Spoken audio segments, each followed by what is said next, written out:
Hello and welcome to this week's solo episode of the Happier at Work podcast. I'm your host, Aoife O'Brien. Thank you so much for tuning in today.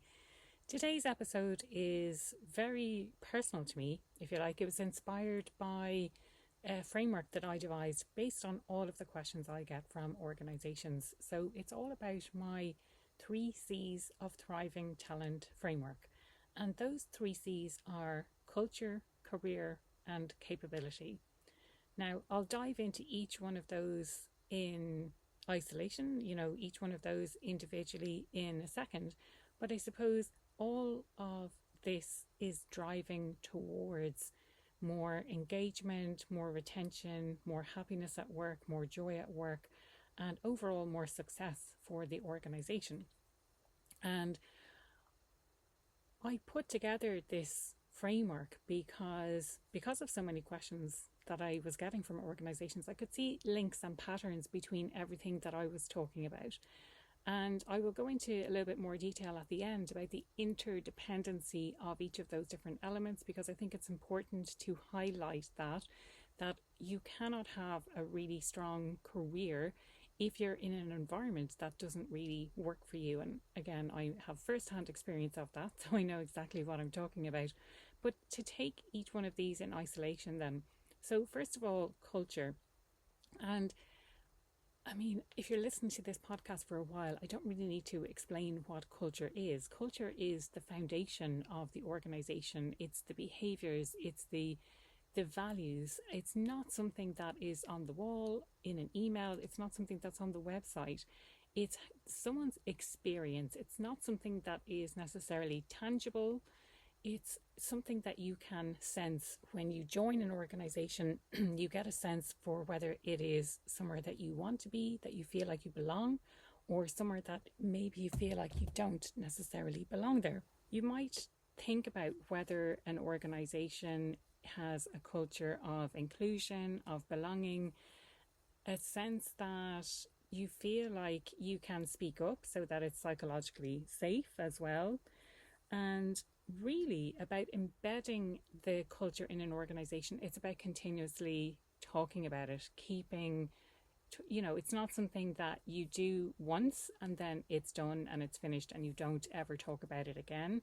It's something that you need to continuously remind people of what the values are, what the expected behaviors are. In addition to that, you need to really focus on the decisions that you make and communicating how those decisions are made.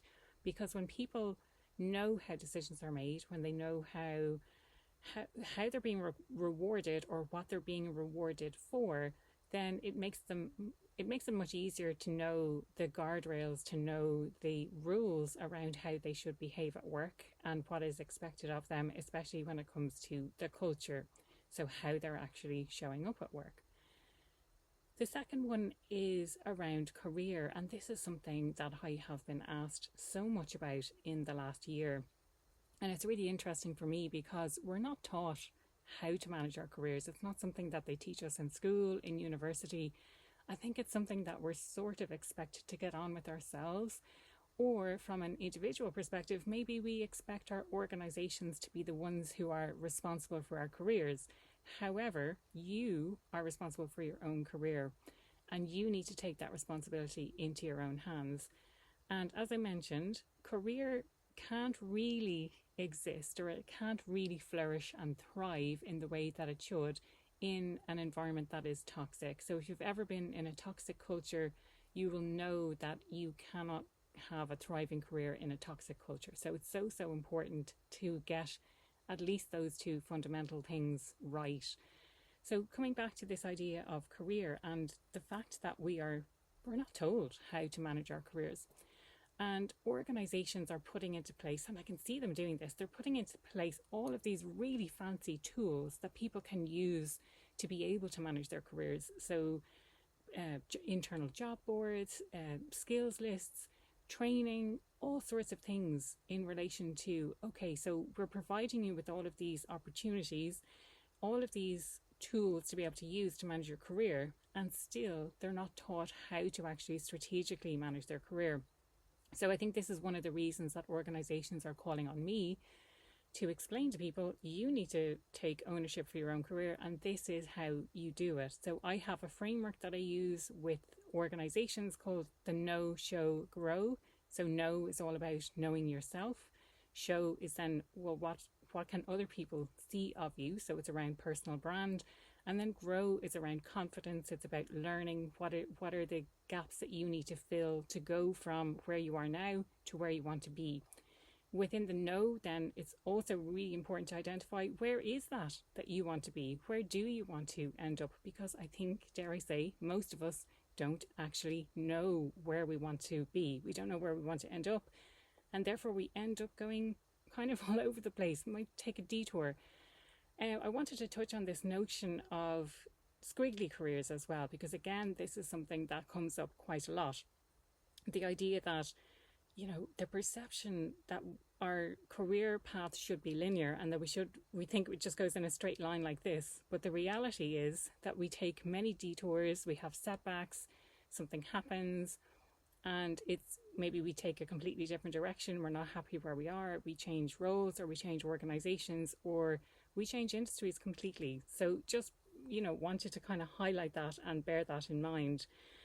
The other thing worth noting is that while I say that it is up to us to take personal responsibility for our careers, organizations are doing a fabulous job of providing all the tools, but they're not equipping managers to be able to have those conversations. So managers typically, from a performance perspective, are having quarterly check-ins to talk about performance. They should also be talking about career and career aspirations and career goals, and where do you want to end up in your career? What's the next step? And how do we build a bridge from where you are now to where you want to get to?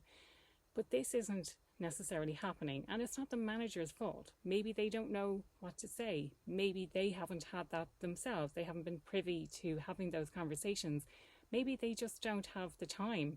They're not making the time to have those conversations. So it's really important, if you are a manager, to start having those conversations. I do have a list of questions that I can share if you feel a bit cringy about you don't really know where to start. I do have a list of questions that you could potentially use when it comes to having those career conversations. So do let me know if you want to get your hands on that. The last one then is about capability. And the reason I included this is, without the other two, we need to have capability as well. So we need to have the capability to be able to manage our career. We need to have the capability to be able to create a positive work culture as well. So capability is really around equipping employees with the skills and the tools that they need to do their job and to develop their careers and to grow in their professional roles as well. So do employees currently feel resourced? Does the company invest in its people? So are you actually investing in people? Do you provide mentoring opportunities and an opportunity for continuous learning, be that learning on the job, having access to courses, having access to real world experiences where you can learn what it is that you need to do in order to create the environment that you want to be in and in order to excel in your career as well. So as I mentioned, the three of those areas are so interdependent. So if you imagine a career, again, as I mentioned this, having a career that in an environment that is toxic, it's just not something that is viable. When you are in an environment that's toxic, all you want to do is get out. You're not thinking of your career in a very strategic way. Equally, if you have a positive culture, but you don't have that opportunity to develop your career, that's also not conducive to having a thriving talent environment either. And then the link between those two is having that capability. So do you have the capability to achieve what it is that you want to achieve, whether that is creating that culture that you want, the really strong culture around the behaviors, the values, the attitudes within the organization? And also, do you have the capability, the tools and the resources that you need in order to develop and grow and manage your career? So, some food for thought around my 3Cs framework today. I'd really love to know what you think of the framework, any questions that you have around it. I do have an assessment to go with this as well, with the framework, to see which area specifically that you as an individual or your organization needs to focus on to close that gap, to create that environment of thriving talent from the 3Cs of Thriving Talent Framework. So do let me know if you want that, and I will put a link to that in the show notes as well. Do let me know what you thought of today's episode. I always love hearing from listeners. And don't forget to leave a rating or review on your favourite platform. Thank you so much for tuning in today.